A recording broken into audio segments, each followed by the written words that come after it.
નમસ્કાર, star India TV ન્યૂઝમાં આપનું હાર્દિક સ્વાગત છે। આપ જોઈ રહ્યા છો સ્ટાર ઇન્ડિયા ટીવી ન્યૂઝ, સત્યની વાતે સત્યની સાથે। રોટરી ક્લબ ઓફ સુરત દ્વારા ભાંડુદ ગામના વતની ધર્મેન્દ્ર પટેલને નેશન બિલ્ડર એવોર્ડ એનાયત। શિક્ષક તરીકે રાષ્ટ્ર નિર્માણમાં અમૂલ્ય યોગદાન માટે ભાંડુદ ગામના વતની ડોક્ટર ધર્મેન્દ્ર પટેલને નેશન બિલ્ડર એવોર્ડ એનાયત। દેશના પ્રથમ ઉપરાષ્ટ્રપતિ ડોક્ટર રાધાકૃષ્ણનનો જન્મ 5 સપ્ટેમ્બર 1888ના રોજ તમિલનાડુના તિરુમાળી ગામમાં એક બ્રાહ્મણ પરિવારમાં થયો હતો। તેમની બાળપણથી જ પુસ્તકો વાંચવાનો શોખ હતો। તેઓ સ્વામી વિવેકાનંદથી ખૂબ જ પ્રભાવિત હતા। રાધાકૃષ્ણનનું 17 એપ્રિલ 1975ના રોજ ચેન્નઈમાં અવસાન થયું હતું।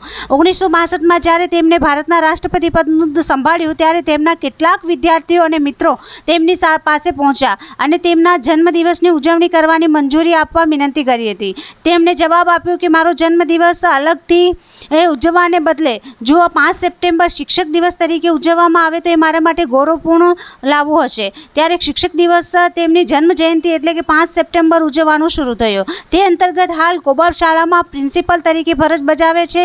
રોટરી ક્લબ ઓફ સુરત 13 સપ્ટેમ્બરના દિવસે સન્માન કરવામાં આવ્યું। રોટરી ક્લબ ઓફ સુરત આયોજન કરનારા શ્રી નિખિલભાઈ મદ્રાસી અને એમની ટીમ દ્વારા ખૂબ જ સુંદર રીતે સમગ્ર કાર્યક્રમ યોજાયો હતો। Star India TV news reporter Snehal Pandya, જિલ્લા સુરત।